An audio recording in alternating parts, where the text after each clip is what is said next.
Washington football. Woo!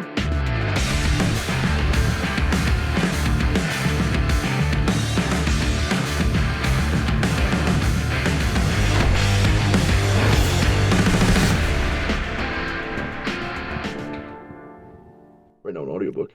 Hello, everybody, and welcome to the Burgundy Zone. I am your host, Kyle. I am joined by my co-host, Michael Reed, the Bonnie Blue of this podcast. Yeah. Paul will be here very, very shortly, very soon. The title of tonight's episode is Primetime Players. We are going to be unveiling a new segment called You Got Jokes, that Reed has written out some jokes for us to read out, and kind of like the Norm Macdonald bit from his show. And so we're really excited to get that going. But before we get into that, we're going to talk about some latest news and topics regarding the Commanders and the NFL altogether, but also answer some fan questions and that. So let's get this going. Washington having a crap load of primetime games, Reed. From what I could see right here, week 2, 8:15 with Green Bay. I believe that's a Thursday night game at 8:15. So that's 1. Chicago is 2. Kansas City is 3. Seahawks is 4. Looks like we have the Dolphins at 5. You could consider that because it's a 9:30 a.m. in Spain game. Standalone game. Yeah. Standalone game. No, 5. going up Broncos 6. And then we have, I think that's Dallas on Netflix. Not Thanksgiving, Christmas, and then the Saturday game. Against the Eagles. Yeah, all those people say that they don't count as primetime, but if they're standalone games and you're not going up against any other competition for views and you're watching football that day, that's the game that you're watching. So technically, suck a dick, Eagles fans. Lord Brunson, get on your knees, you fat swine. And that's technically what it is. Leave the guy alone. He's got enough to worry about. He's got to get the... All right. Yeah, no, he does. He's got to get the... I think he's got diabetes. Straight up, man. Some people genetically, that's nice just guy. Something that is in their family. I'm sure if you looked at his parents, they would probably have the same resemblance. That being said, though, the primetime games, dude, it's crazy to think from a year ago where we only had like one, right? And then it just jettisons to being top in the league with how many primetime slots they have. And look, I know the Eagles and other teams like that will say, well, if you're counting the 9:30 games, you're counting the 4:30 Saturday games, then the Eagles have some, like, where nobody's arguing that. Like, I don't know how we got into this pissing contest who has more primetime games. It's just crazy that Washington in one year had the turnaround that they did. Right. No, you guys should have that many. You guys should, because you guys are the defending Super Bowl champions. You just won the Super Bowl. You should. Yeah.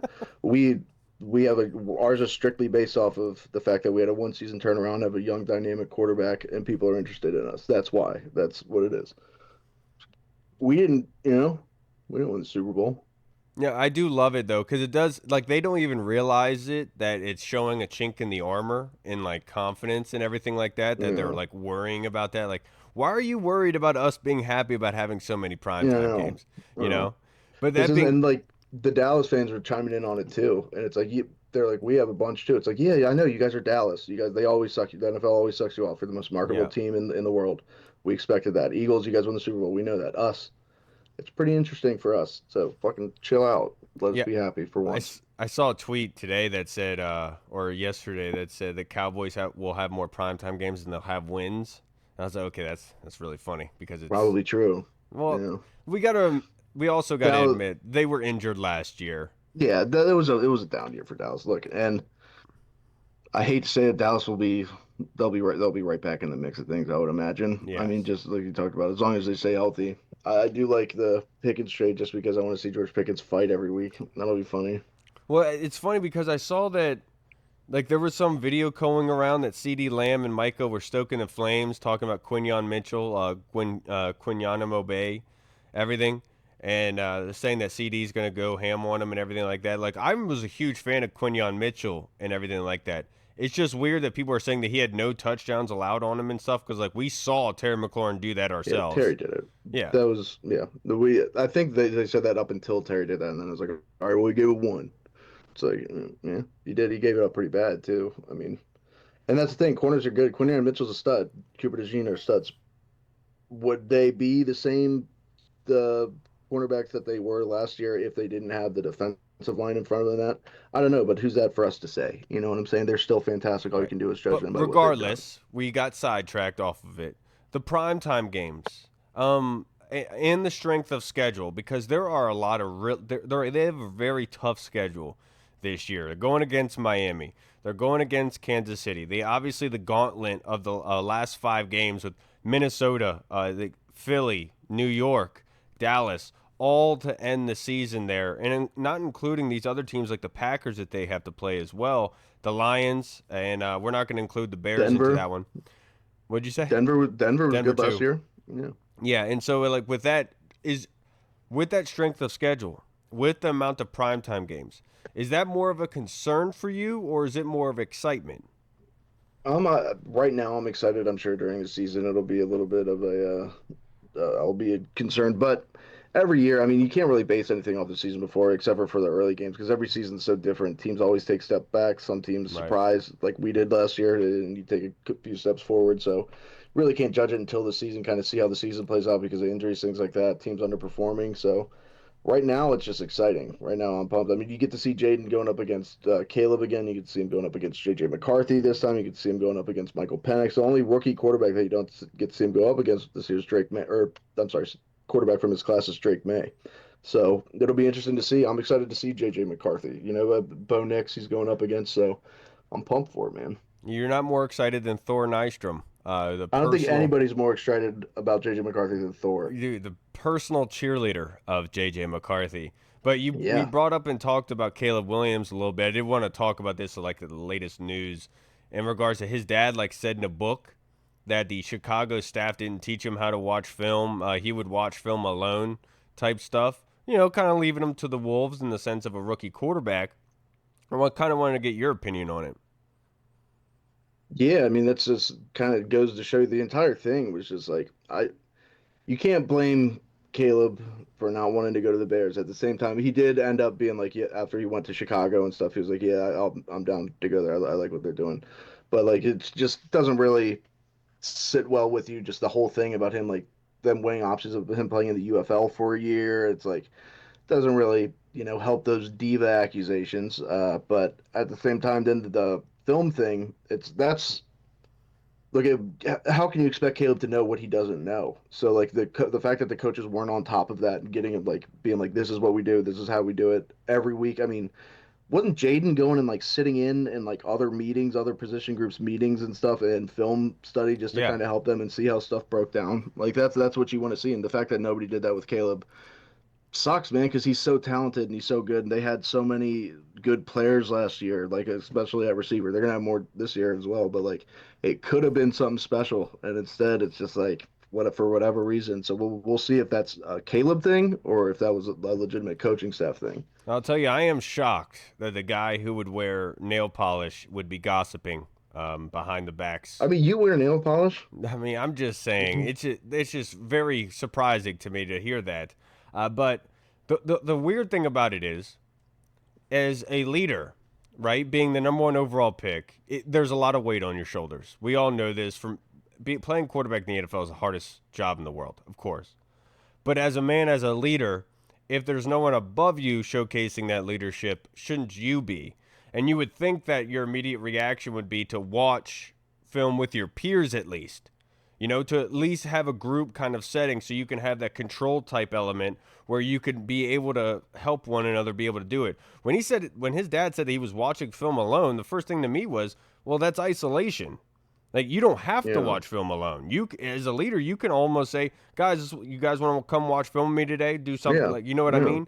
And like that whole thing is weird to me, this victimhood mentality from Caleb Williams, and of course he wasn't set up for success. I could have told you this before that draft because I was saying multiple freaking times, you do not draft a quarterback with a lame duck coach. That's what Snyder would have done. And now they're in the position where they had to hire a coach who would embrace their quarterback, and who knows if that embracing is actually real and long-term stance. You know what I mean? And so Yeah. like this is just obviously we knew this from the get-go. Ryan Poles and company are obviously at bay. This is just said in a book. We don't know if it's 100% true, but it's obvious that the Bears were just all over the place last season. But ultimately, at the end of the day, I think this is just another way to avoid embarrassment for what happened. And Right. obviously, we knew what Matt Eberflus was a scapegoat back then, right? and it's the scapegoat not only for Caleb but also for Ryan Poles, because the way Yeah, that he has constructed the team and everything, they haven't lived up to what they were supposed to do. I just right. thought the quote of his dad saying that Chicago is where quarterbacks go to die. It's like Yeah, that's crazy. that is crazy. It's true, but it is crazy. And but it's also like with Caleb, like for sure. I mean, like he's gotten by with his talent his entire life, I would imagine. Like for sure. Like he was a five-star quarterback recruit, went to Oklahoma, then followed Lincoln Riley over to USC, kind of just picked his spot, and he was just better than everybody. So like he probably didn't develop those habits that somebody like Jaden developed, like Bo Nix, who went in there and they actually like worked their asses off. And I know Bo Nix was a big five-star recruit too. Jaden was a high recruit, but like you know what I mean? Like just like actually having to earn things and went through some adversity where they both had to transfer schools and like Caleb did it willingly because he like Caleb didn't have to. He wanted to go somewhere new and did follow his coach and like he probably didn't develop the best habits when it comes to studying film and you kind of saw that. So hopefully he doesn't waste his talent that he has because if he learns, look out, brother. What I'm surprised in the book, his father didn't say, and they didn't supply the VR training like the other Yeah, quarterbacks were able to get, right. stuff like that. Yeah, Like, come on, that's bro. Jalen Milrose doing it too right now. Yep, Apparently, and yeah. good for him. He obviously Everybody his should do it. yeah his accuracy at times last season was Yeah, so bad. And look, right, him as a runner, athletically, what a very very good runner and somebody that right, is obviously you can move. I said it to a Seahawks fan. I was like, if the Ravens were smart, they would draft Jalen Milrow as the backup to Lamar. That way they wouldn't have to change their offense. right. You're still tight end dependent in that sort of sense. You still have the underneath kind of stuff. You could build up the vertical game over time. But in case you need to have a quarterback come in, you wouldn't have to overly crazily change your offense, right? He kind of called me crazy for that. He's like, nah, man, that's Lamar's team. And I was like, I know it's Lamar's team. I'm not saying Yeah, Lamar needs to be right. benched for Yeah, Jalen yeah. Milrow. I'm not saying Jalen Milrow is going to be better than Lamar. I'm just saying for their Yeah, offense, that makes a lot of sense, yeah, continuity if something happens, whatever. Right. Now we've talked about this before in years past, but now with this new team, with the additions that they have, Reed, it's a bar fight, right? And you have to pick one Washington player to be with you in a bar fight against, let's say, an Eagles fan that has able to pick one of their players. Who are you picking from Washington? Or let's do it like UFC, the octagon and the at midfield. Instead of playing football, you pick one player from your team. They have to, and whoever wins the fight wins the game. What player on Washington are you picking? It's tough because I mean, obviously, the go-to in the history of Washington was always Trent Williams. John Allen was a go-to, but he's gone now. Now it's like, how am I deciding between? Am I deciding between offensive lineman, defensive lineman? Am I going to Deron Payne, who's a sick athlete? Bobby Wagner, who's just a dog? You know what? Give me the crazy Samoan Frankie Louvu. I knew you Something were gonna about say that. Samoans, man. They're insane. They're nuts. They're nuts. And after seeing what the NFL post that video of him doing that little haka by himself, I was like, yeah, there we go. That boy's nuts. He's crazy. For me personally, I'm picking Tyler Badass. That guy had multiple injuries last season. I don't need somebody to be a crazy UFC fighter. I don't need them to be absolutely dominant, but I need somebody that's going to be able to take a punch or two and still be able to be in there chugging. And I know Tyler Badass dealing with all those injuries. He'd probably maybe break a couple fingers, but still be in there swinging. I would take Badass all day long. The guys that has to go up against, some of the biggest in the NFL, I think that's somebody that could easily foot the bill for you in terms of needing some backup there. I know that we picked Sam Cosmi before, but he's on IR, man. He could chill. He could keep rehabbing, do his thing. That being said, the next question I Well, want to ask you, what Reed. about a hundred Tyler Biadaches versus a one gorilla? What would you do in that situation? I think the Tylers could win. Yeah, do you? Well, because What somebody about else on Kyle Twitter, Ronick versus 100 men? I somebody bet on the Twitter hundred said men would this. dog you. Somebody on Yeah, Twitter said this, and I absolutely agree with him. It's funny because we did a couples like game night with a couple of church friends, and one of the things my question in one of these games was like I had to answer the question and they had to guess what my answer would be, and they got a point if their what their guess matched up with what my answer was, and it right. was what's the like most fiercest biggest animal you think you could beat in a fight for the death, right? And and so they picked wolf, and it would definitely I definitely said wolf, right? And they're like, wolves are kind of fierce though, Kyle. I was like, I understand, but I can Yeah, walk up and break off a piece of a tree and be able to swing it and hit that damn thing and stab it with it. You know what I mean? right. Yeah, you have at Like, least have a chance. right. And like, that's the same Yeah, thing with this whole gorilla thing that I'm saying. Like, somebody said this on Twitter and I agree with it. Our minds are our biggest advantage against wildlife. Like that is a legit thing because we were able to create weapons. We were able to shave off tree bark, whatever no, branches to be able to make spears and stuff, arrows. So that's what the difference is. Obviously, you don't have much time against one, but I would venture to say, as much as how strong one is, we would be able to come up with a way, especially a Tyler Badass type level guy, to be no. able to do something I like that. I just think they mean. I don't think you're allowed to use weapons against a gorilla. What, That's what I these think. hypothetical questions are so stupid. Then I think I would beat the shit out of a tiger personally. Just get a little laser pointer, a ball of string, distract that fat cat. All right, but this is like out in nature, man. You got to pick up things from around. But the Yeah, next question I have for you that I wanted to talk about, Hall should be here any second. He's pulling a read today. that's okay. The what are Washington's biggest weaknesses and strengths now in this offseason? As a prediction heading into the season. You know, in years past, we would have said with Curtis Samuel here, with Terry McLaurin, right? We would have said Jahan Dotson. We would have said wide receiver was our biggest strength heading into that season. But then when the season played out, it didn't really come off that way, right? Things changed. So in our prediction now, what do you think the biggest strengths and weaknesses are going to be for Washington this season? I think the biggest strength is going to be that unit that they went above and beyond to improve, and that's the offensive line. Just like the depth that you can have, the versatility of guys that you have up front with Brandon Coleman able to play multiple positions, Josh Connerly able to play multiple positions, a Stonewall left tackle. If you got a very good center in Biotish, Allegretti was the dog last year. Like Mm. you got to feel pretty good about these guys. Cosme, if he comes back towards the end of the year, obviously enough can't be said about him. And then just having those guys out in front of Jaden, and then you have some of the guys that were backups last year returning that can also play multiple positions that can go in there and step in. And you got to feel really good about the way that Andrew Wiley. You got to feel good about those guys that they got in front of Jaden. I know that continuity and like might take them a minute to kind of gel, learning to play with each other, but they're all pros. They're all talented as hell. They can figure it out and they can make it work. That should be our biggest strength, I would think. Weakness?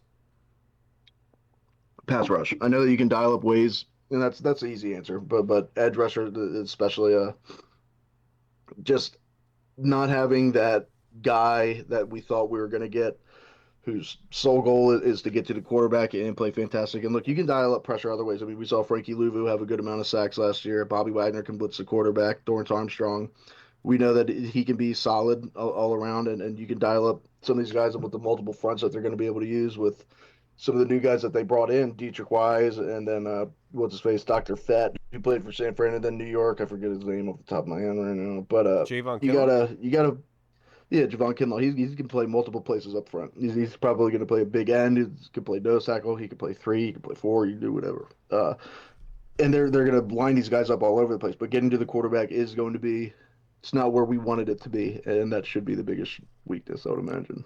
Yeah, the one thing that people will, speaking to that weakness, will say is that they were still 11th in sacks last year, obviously with Dante Fowler here and others, but they've added some pieces here, and we have a fan question from the Colonel and pertaining to this, and we'll get to that after this. But the biggest strength right now, I think the immediate is going to be the wide receivers, and you could feel very confident in being able to say that. I know the rookie premiere for the NFL was yesterday or the day before, and Washington debuted Jalen Lane to have him go. I'm not sure if that's based on like a scheduling conflict or if this is something that the team like puts that player up there, and like maybe the players that they give it to somebody and they say I can't do it. Trey Amos said I can't do it, and then it falls to Jalen Lane. I'm not sure how that process goes about, right? But I think it says a lot that Jalen Lane was there. And obviously adding Debo, having Terry, who is an elite wide receiver in this league. Again, had to say it for the 5,000th time on this podcast. He's an elite wide receiver. I think it's the wide receivers and what they're able to accomplish, because the one thing that we could say verbatim is that these are proven guys that you feel very confident with it, pertaining to Terry and Debo in particular. And then the biggest weakness, I think defensive line is probably an easy one to go with there. I would say, like, no disrespect to Quan, I just think that maybe the safety group is possibly going to be something that, because we have to go into the season imagining that not everything is going to go perfectly right. There's going to be something. There's going to be cracks through the dam, right? And you got to be able to try to predict what that possibly could be. And I think corner could be another avenue where we're looking at it saying that's a strength, but will everybody obviously respond in the way that we think they will? We have to look at it in the Newton's law, right? Or not Newton's law. Oh my gosh, I can't think. Whatever can go wrong will go wrong. Um, I don't know who I said know that. what law that is, Kyle. I don't really follow laws, human I know laws. you're an outlaw. So Yeah, I don't I believe would in say the DB laws. group. Now, the game in Spain. How are you feeling about it? Would that be something you would be ventured to do? I know the European, the UK boys are going. What, Kyle? I don't even go to FedEx or I know. Northwest You're the Stadium. worst I'm person to sorry. ask this to because you Yeah, don't do anything. I don't even venture that far outside of my realm at this point. Would I like to do? Obviously. Would I like to go to Spain? Yes. Obviously, I would like to do the running with the bulls. I know you would too, Kyle, if you know what I'm saying. But no, I'm not going to go there. But I'm pumped for it. I mean, two of my best friends are Dolphins fans, and we play them all the time. Me and Marley went down to Miami one time to go see the Redskins Dolphins back then. By the way, that was before they got their new stadium. Shittiest fan base of all time. Their fight song is so bad. It's so funny. They have a fight song? Their whole stadium just goes, Miami Dolphins, Miami Dolphins, the greatest football team. Miami Dolphins. Just like, shut up. Ew, what are you guys doing? But I'm pumped for it, man. I know they'll probably be on their seventh quarterback by that game. No way Tua's going to be able to fly. Tua's not even going to know what continent he's on, regardless, I think. Come So on. he'll have so many concussions by that point. But it'll be fun. It'll be good. It'll be exciting. It's interesting that we're going to be the first team to ever play over there. I like that. I like that a lot. Yeah, I would love to be able to do that. Been trying to convince my wife to let me, and it's not going to happen. Luckily the UK boys are coming over for week one, so I'll make sure to be able to go out there and see them for week one and hang out as we usually do. The rite of passage for the season, so to speak. The game in Spain is kind of crazy though. Just given with that fan base with Madrid and how crazy that the whole situation is. That stadium is obviously beautiful and it's like state of the art, something that Washington, the higher ups, are going to be looking into doing. It's just that 9:30 a.m. game is going to be difficult because obviously, like I go to church, right? Church starts at Yeah. 10:30, Right. and so I guess I'm going to have to skip Kyle, you're that gonna have one to that weigh day. your options. Yeah. I was about to say, what's more important? Yeah, and Catherine and I Tread are going to carefully. What's more Catherine and important? I are volunteering for like we're in membership, so we're gonna be helping out with the whole church on some Sundays, either in children ministry or with like the actual like Catherine sings now. I'm gonna be helping out with the audio visual stuff here soon. Oh, hell yeah. So we gotta have to make sure I schedule that so it's not a conflict at all. Yeah. Now let's get into some fan questions, Reed, before we get into our "You Got Jokes" segment. This first question is by the Colonel, and it's a really good one. I was surprised to read a Sports Illustrated article this morning by Darius Hayes that the Washington Commanders' defensive line is now viewed as our biggest weakness heading into the 2025 season. That despite signing multiple veterans during free agency, none of the additions project to be high impact players. Was this residual Washington hate, or does he have a point? Hmm. No, but that think he's got a point. You know what I'm saying? I mean, it's something we've all talked about numerous times. Uh, yeah, I don't think it's necessarily hate. No matter what, we're gonna. There's a lot of media members sucking us off right now.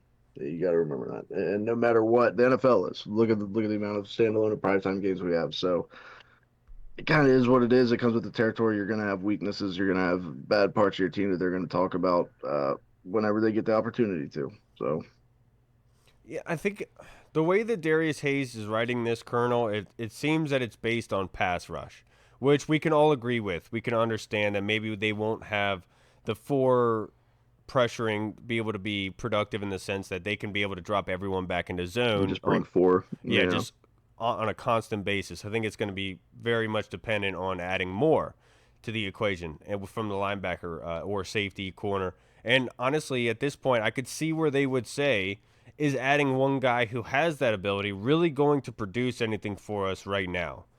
And the way that I look at it is, Colonel, when Dan Quinn and company took over this team, it was almost like our fellow fan Arch, who has a Mustang, like I think it's a '60s Mustang that he's redoing, building it from the ground up. Has a mechanic shop doing it. So they have to fix the floorboards. They have to be able to put the motor back in. They have a new paint job, everything involved with it, right? What I think they did this off season is they added, not only with that defensive line, it's almost like they added new brakes, so to speak, with that. Obviously, it's something that's not going to get all the glamour. That's not something that you are going to be able to show off to people, but it's something that is obviously needed. And that is what they did with the defensive line and getting guys that are specifically good at being able to nullify the run besides Javon Kinlaw, who is an interior pass rush specialist, right? Whereas that's where I would put Laramie Tunsil. And then by going down the route of adding Trey Amos and adding Josh Connerly, that's more so of adding Jalen Lane and Debo Samuel. That's your exhaust system, right? That's your new paint job, your new spoiler, right? To make it look good a little bit more for you to pump up when you roll down the street what people see, right? That's so inevitably, as much as I want to say that this guy is wrong, I don't think it's Washington hate. I just think he has to find something, and I think that's the easy go-to, is to say the defensive line. Anybody that could look on paper is going to say, well, that's the biggest weakness right there.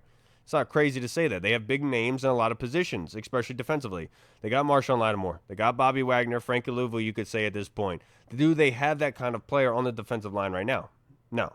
You can't really say it's a bona fide kind of star name enticing kind of player, especially Javon Kinlaw, who everyone has been saying had a horrible year last year with the Jets. So he has a point to an extent, but I think it's an easy one. Whereas how they're going to utilize the defensive line actually might not be the biggest weakness, the way that they are planning on doing their defense, if that makes sense. Because all they're looking for is being able to nullify the running game. If they're successful in doing that, then they're successful, and what they did was correct because that's what they set out to do, in my personal opinion, just the way I view it. Yeah. Now, the next question that we have is submitted by our guy, Command D's Nuts on Twitter. My guy, Michael. Appreciate it, man. His question is, Reed, what's your way too early guess at how much playing time each of our rookies this season? And bonus question, of the last 3 picks, Lane, Medrano, and Bill, which one has the biggest role this season? So I'm going to say Connerly.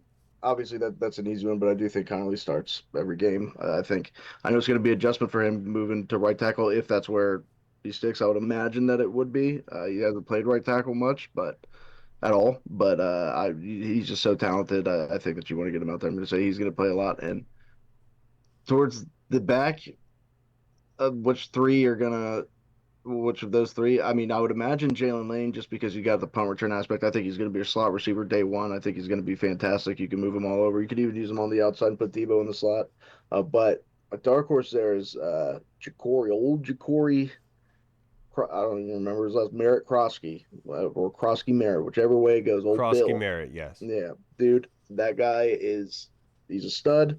I love B-Rob. I think B-Rob, Eckler, I think these guys are fantastic. They'll be fine, but I think you got to find a way to get him on the field, and I think he'll do a good job when he's on there. Yeah, the David Harrison brought up a really good point in regards to Connerly, saying, last season they rotated Brandon Coleman and Cornelius Lucas at left tackle together. Could very much see something similar happen this year with Connerly and Wiley until Connerly kind of proves himself and takes that away. And honestly, they've done it before, and it worked. And maybe that could be the thing, because that's the one thing I've been saying. Everyone's been saying Wiley should play guard. Been yelling from the treetops. There's no reason for dude to be playing guard at this point. I'm just being perfectly honest with you. I'm happy to hear that rotation-based idea because Connerly's weight is 311, right? That's where he tested out of the combine, 311 pounds. That's not what you want in the interior. You want the mass. That's what Brandon Coleman provides for you. And the rotation aspect, I think, is brilliant because it keeps them fresh. It keeps them actually involved. They're not going to be hit by a train if they have to come in like Wiley. Let's say Connerly did start. Something happens. Connerly is out for a little bit. Wiley has to step in. Obviously, him being a vet, but he's not going to miss a beat, right? And if you have that rotation based, both guys are going to be ready to go at any moment's notice, and that's exactly what the kind of thing you need. And I think Wiley is the perfect kind of swing tackle, swing guard kind of guy to plug in case of emergency. And so I think Yeah. that's a best case scenario. So for Connerly, I'll say similar to Brandon Coleman's last season. I think it'd be a very good prediction to go on it there. Trey Amos, I think is going to be heavily involved, and obviously it's going to be a competition between him and Mikey. And I think Mikey has earned the right to be able to play outside. He has to compete for it against Trey Amos, and Trey Amos is a very good corner. Mikey's got his. He's going to have to come in ready to camp and compete very hard for that because Trey Amos' skill set, those long arms are very enticing for a defensive coordinator and Reed. And so you have to look at it and saying, like, you have to give Mikey the chance to play outside because I think outside corners make more money. And you have to give him that ability. Of course, there's going to be bigger wide receivers, everything. And you can have your defensive linemen based on what offense you're going to see. You Yeah. could have Mikey playing outside. Like if you're playing the Ravens, if you got Hollywood Brown outside, put Mikey over there. Mikey's a speedster. Mikey will be straight. He's good to go. If you have a bigger skill set in wide receiver like a Mike Evans, yeah, let's put Trey Amos on the outside and have Mikey working the inside against Igbuka. Like that makes sense to me. So that I think that Trey Amos is going to be one of the guys that's used more than any other player, just purely based on snap counts. And Jalen Lane, I think it's much more going to be dependent on the special teams aspect and the Jamison Crowder type role. Maybe not right away, but throughout the season, if things happen, if he progresses, could easily slide in there, of course. Kane Medrano, I think, is going to be the big wild card here because that's probably especially for me, that was the one kind of Yeah. question, draft pick, you could say. But going back with Ken Norton, you don't know how Ken Norton's going to be able to reach him. You don't know if Ken Norton's going to be able to get him to run through tackles because I think that's one issue with Kane Medrano. That's been his, yeah. He doesn't run Missed through tackles. tackles. Yeah. He just kind of former wide receiver doesn't really been taught that way. But if he were able to run through tackles with his speed, there actually might be something there, and that's somebody that could obviously help out on special teams and down the road and everything like that. But I think the Ja'Cory Krosky Merritt could be one of those where you have the boom in preseason, doesn't play a lot initially, but works his way in. Kind of like Jeremy McNichols and what Chris Rodriguez did last year. Whereas you're beating the brakes off Arizona, put him in, starts blossoming, then you feel confident with what he does down the line, which is obviously what happened with those two. So I would say that's probably my viewpoint. I would imagine that's what everyone else is as well. That's not like a crazy thing to say. Now, next question from Deluxe in the Discord read. What would you like to see in place of Northwest Stadium in Landover? I would like to see a Washington Football Hall of Fame as an anchor to a youth sports complex with fields and educational facilities. Fields for youth sports tournaments with educational facilities that could teach and advance sports science with a partnership with local colleges and universities. Add in restaurants and hotels to support the youth tournaments would help bring in the next generation of Washington fans. Yeah, I'm gonna go with a youth football camp training facility that Jerry Sandusky site for. No, I'm just kidding. Come on, No, but man. doing something for the youth, you kind of getting the youth involved with football, I think would be sick. Use it for state title games, whatever you can do, or just have whatever games that kids have during the weekend, whether it's flag, whether it's actual tackle football, just whatever can get the youth more involved and out there and having a good time. I think is always important. I think it'd be really smart if they were to build like one of those like state of the art mansions and then they offer it to Wes Moore and say, how about you go live here for a couple years? And you let me know how Maryland's doing. You know what I mean? I think that'd be a great way to go about the process. But in seriousness, I think the best way to be able to do it, as much as you want to talk about the restaurants, that is a lot of investment, man. A lot of investment. And on top of what they just put out for the stadium. I know that Josh Harris just became a manager of an English Premier League team, which the dude is on a roll right now. He's just kicking butt, dude. But what with Maryland, that section of 495, it's such a contested part to get to that what could you put there that would really benefit? And obviously, we're all going to point to the youth.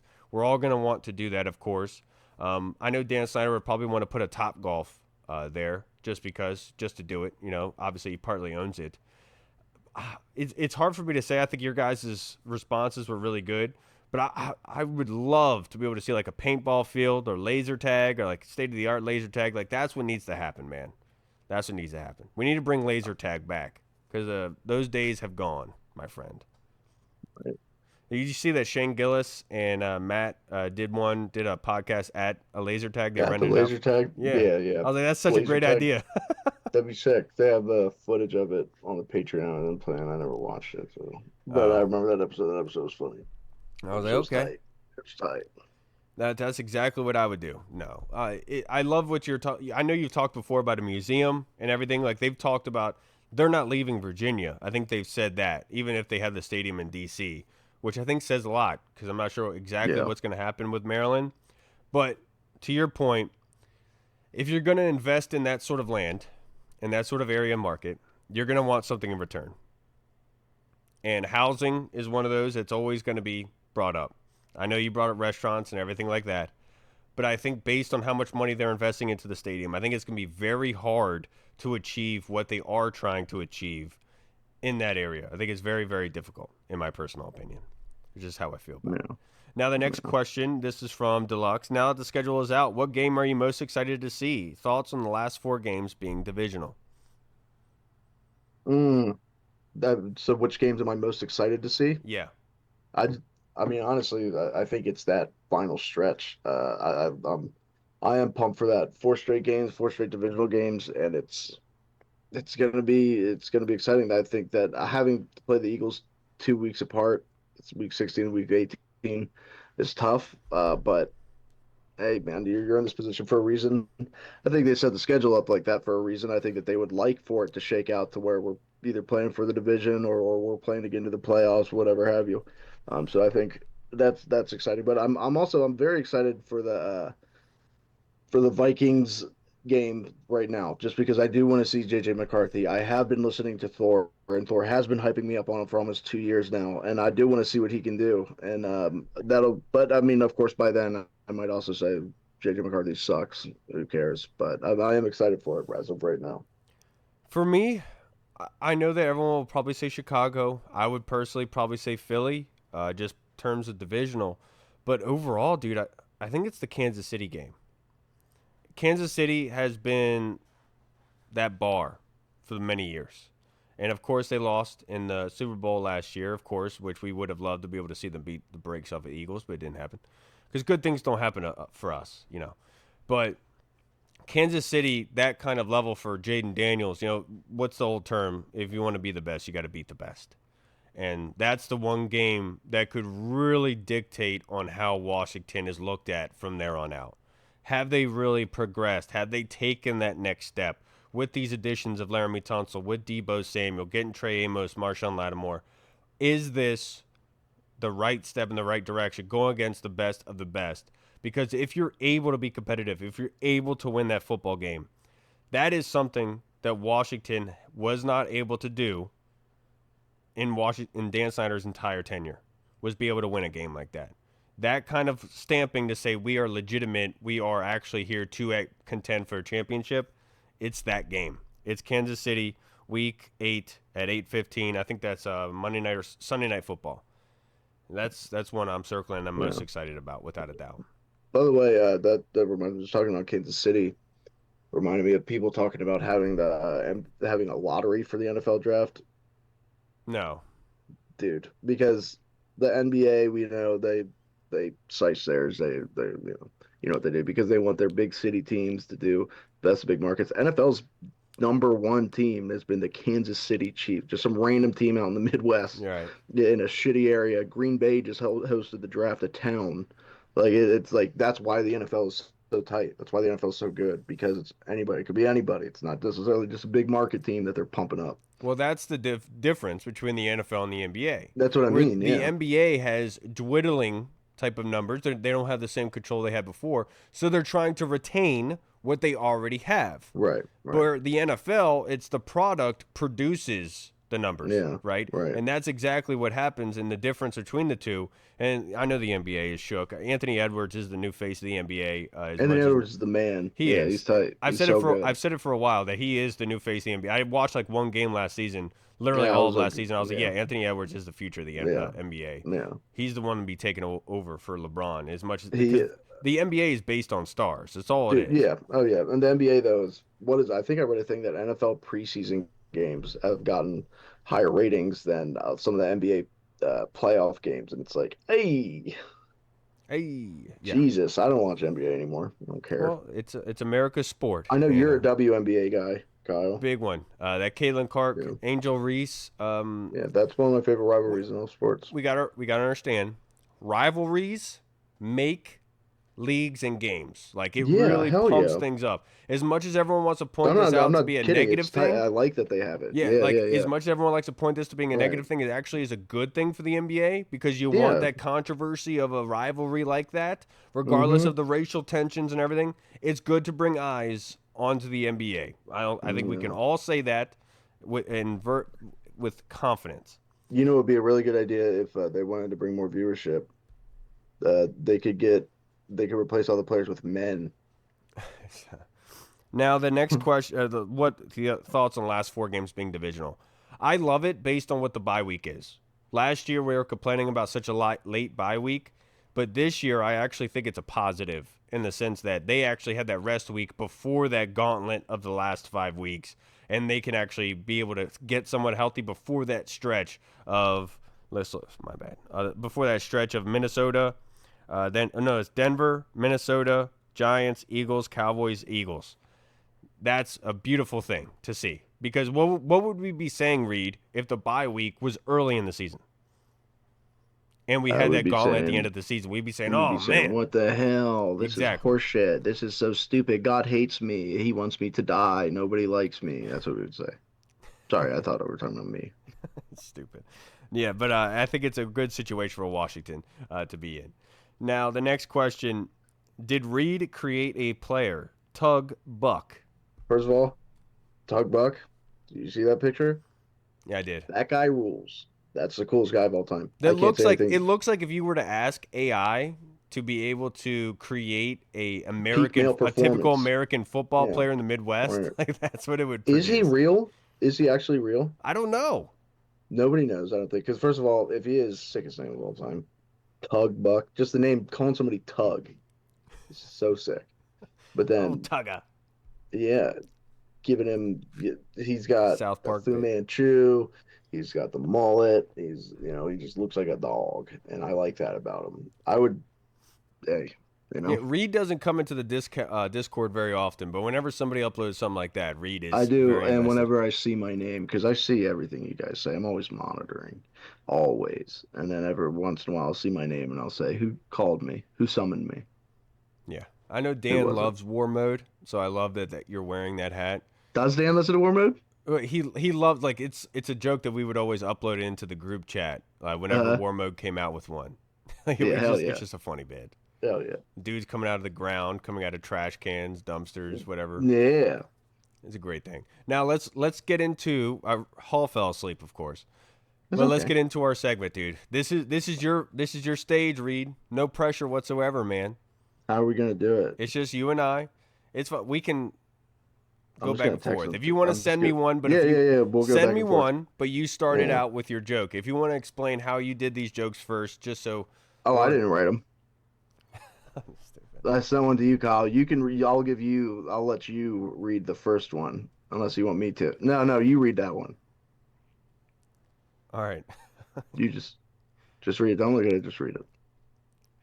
Police confirm that the gentleman who passed away after falling more than 5 stories from a nightclub balcony in Ibiza was, in fact, not a bouncer. Because he splattered on the ground. He didn't bounce. I get it, dude. Here we go. Here we go.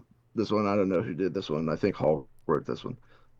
The world holds its breath as tensions between India and Pakistan are on the rise after India fired missiles into Pakistani territory, resulting in the loss of numerous human lives. I mean, what are these countries even fighting over? The bottle of Febreze? That's not good. That was a good one. That was a good I one. don't All know who right, it send me the was. next one. All right. Oh, Kyle, this is my favorite one. This is a good one. This is my favorite one ever. I don't know who wrote it. Oh, no. I read the first sentence. I already know this is bad. Go ahead. All right. I'm going to try to say this without laughing or doing Yeah. anything. When I tell people I'm going to Bangladesh for a summer, no one gets more uncomfortable than my friend Ladesh. Do you know why? Do you get it? Yes. Yes, I get it, dude. Uh, here we go. Um, all right, here's a quick one. Say what you want about Donald Trump, but at least he got an invite to Epstein's Island. Where's yours, Kyle? Fucking loser. How are you gonna hate from outside the club? You can't even get in. All right, send me You the know what I'm last one. saying? Okay, let me find a good one. You need to keep doing these. Here we go. Here we go. Uh, this is a good one. This is a good one to end on. All right, Just for the read it. last one. The more I learn about Jeffrey Dahmer, the more I don't like him. Cannibalism aside, the fact that he mainly targeted homosexual black men was utterly disturbing. I mean, who does this guy think he is? AIDS? Jesus, Kyle. Come on, Why man. would you say that? Dude. Dude, what the fuck? Why would you say that? That's disgusting. I'm People sorry, died. That was a guys. I didn't tragedy. read the whole thing before I went in. I know he told me one of them was pretty bad. I didn't know. That's I a didn't norm know who one. that That's was. a norm one. All right, well, I bravo. don't know. You did very well. You surpassed my expectations, I sir. didn't. I didn't do it. James wrote those. My son actually came through it. He was like, "This will be fun." Dude, You know, the Ladesh well, one more. was insane. In Absolutely insane. Bangladesh one's my favorite one because I do know a guy named Ladesh. Do you really?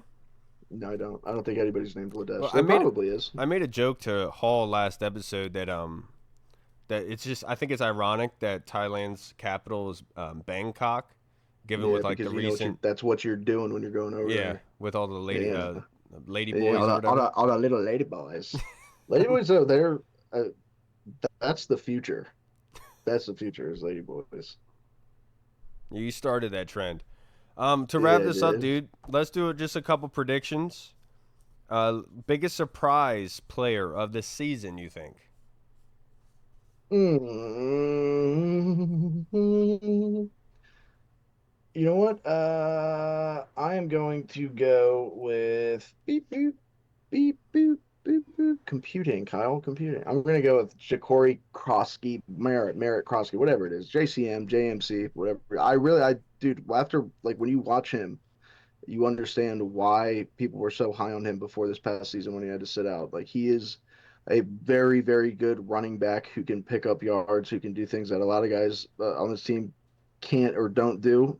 And by that, I mainly mean B Rob. And it's nothing against B Rob. B Rob has his, I love B Rob. He has his own thing. He has his own niche. He has what he does. But there was times last year where it seemed like B Rob just wasn't finding holes. It was like a 4 game stretch towards the end of the year. Just wasn't hitting holes. It seems like Ja'Cory tends to find themselves whether it's making himself smaller, whether doing whatever he's got to do to kind of navigate through the line and pick up yardage. So I think that he's going to be. I really really am high on him. Yeah, very high. Like heroin high. Yeah, For me personally, I think B Rob. like Kensington Avenue high. I think Bobby. I think Brian Robinson is the correct pick here. I think Brian has been picked on a lot, and obviously he has his shortcomings. He has to get better at. But I think the investment in the offensive line is going to be huge for the running game, and the physical nature of the offense is very important given with what we have on the outside. You know, when you think of Cliff Kingsbury, when you think of Washington's offense, you think of very short throws, right? But being able to hit over the top in a moment's notice without you expecting it, kind of like Terry on Quinyon Mitchell. And when you have that kind of strength in your running game, that hard nosed, tough in the trenches running game, that is something that is almost nearly impossible for a defense to be able to stop. And I think B Rob could be the person that's highly productive this season based on the offensive line creating more holes for him. Because I do think Brian Robinson is very important to the identity of this football team. And obviously, Merritt has a long ways ahead of him to be able to prove himself, and I hope he has the ability to do it. I just think Brian Robinson is a very good, based on what they've Yeah, invested in, I think I don't Brian want to take Robinson is a anything away from very B Rob. good one to pick I here. I think people are too hard on B Rob. I don't like that. I don't like that. That's our boy. B Rob's a good dude, and he's style. He looks so cool when we wear those the all black unis. B Rob looks cool as hell. He looks dangerous. He's just popping dudes like you. You're Yeah. popping dudes all the I'll time. never forget that Falcons game. We just trucked that Yeah, DB that's for what the that's. I think touchdown. that's what made me like, damn, B Rob looks sick. Yeah. Just running over people in those all black unis. Shoo. Just to think that that guy got shot twice in his legs. I know. I It's know. crazy, man. Absolutely crazy. But on Mm. defensively, I'll say Dorrance Armstrong. I think that's Yeah, somebody who, he played well last year despite like not having big sack numbers. Like he was still a solid, good all-around player. yeah. And like with him, I see him a lot as like that Ryan Kerrigan type of rusher, where he's going to have that persistence to be able to get after the quarterback. And based on this secondary group, I know earlier I said it could possibly be a weakness for Washington this season. But what if they were top 5 in yards allowed, passing yards in the NFL last season? Let's say that trend continues, or they even get better, right? That's going to create coverage sacks where your coverage is so good in the back end, there's nowhere for the quarterback to get the football out. So your defensive line is able to get after the quarterback for those. I think Dorrance Armstrong is somebody that, based on what he has in wingspan and arm length, what his weight and ability to be able to get those bull rushes, I think that that's somebody who could be a huge surprise this season. I think what he had 3.5 sacks last season. I think that he could possibly double that and be a big surprise for this defense. And it's not somebody that's going to get like a lot of the limelight and being that kind of speed rusher, but just doing his job, containing things, being that good edge setter. I think Dorrance Armstrong could be a huge surprise for this fan base and this football team. Yeah. Anything else you want to say before we wrap up? Oh no, from the defensive side, I'd go and look. This might be kind of low hanging fruit based off of the end of last season, but Quan Martin, I just think that him getting that confidence, he was hurt. I know for a lot of last year, he Yeah, he was had playing torn nicked up. shoulder or Yeah, something like like a that. dog. Yeah. Had that huge interception against Detroit on the national stage, and I think I just you like what he brings, his abilities, whether it's in coverage, back there playing a free safety, you can line him up at corner, and I really think that and Quan can lay the lumber too. Quan is he's had some pretty big hits in the NFL. I just think that year 3, this is going to be they kind of know how to use him now after having him last year. I think that this is going to be a good season for Quan. Yeah, that's a really good one, man. And I just want to say the You Got Joke segment, I like that. We got to keep that going. Besides Yeah, that we'll keep last it one, going. that was I don't know why you said that. I was like I don't know, do that. Why you so did that was that? very Anthony Fauci of you. I will say Yeah. that. All right, Did you everybody. see what? Did you read what just happened? I'll talk to you about it off there. Okay. All right, everybody. We'll see you guys again, possibly Wednesday or next Sunday, based on if we're able to get some of these interviews scheduled and everything like that. It's hard right now for Sundays. Everyone is typically busy at this time, and Wednesdays seems like to be the best time, but it's also the time that we're all at work. And being in construction, Reed on the corner, it's On the hard for corners. our Yeah. schedules to match. And Right. so for the time being, it's probably just gonna be me on Wednesdays. But I'll update you, and maybe it's a good surprise halfway through the week that we'll have another episode for you guys. Please reach out. Let us know what you think of the new segment. Let us know about the bar fight. Who would you would pick on Washington to be able to do that? We want to hear from you, and of course, if you want to come on the show, we would absolutely love for you guys to be able to come join us sometime to talk football. All right, everybody. If you made it this far, you're a frickin' champion. I'm Kyle, I'm Daniel Kelly again. and I apologize for that last joke. That's somebody's gonna get in trouble for that one. It's jokes. Somebody. I All don't right, know what to everybody. tell you. We'll You see you can't on get in trouble Sunday. for jokes. You can't get in trouble for jokes. All right, everybody. Washington I football. stand Woo! by it. What's up, everyone? This is Kyle from the Burgundy Zone. We are releasing our own merch to support the show. If you want to rock the Burgundy Zone logo or you want to see Reed's face on your shirt, we got it. We're starting with t-shirts, hoodies, and zip-up. So if you're a fan of the show, make sure you snag one before they are gone. Check out the link in our bio on Instagram, or you can find the link in the description of the video. Thanks again for all your support. Until next time.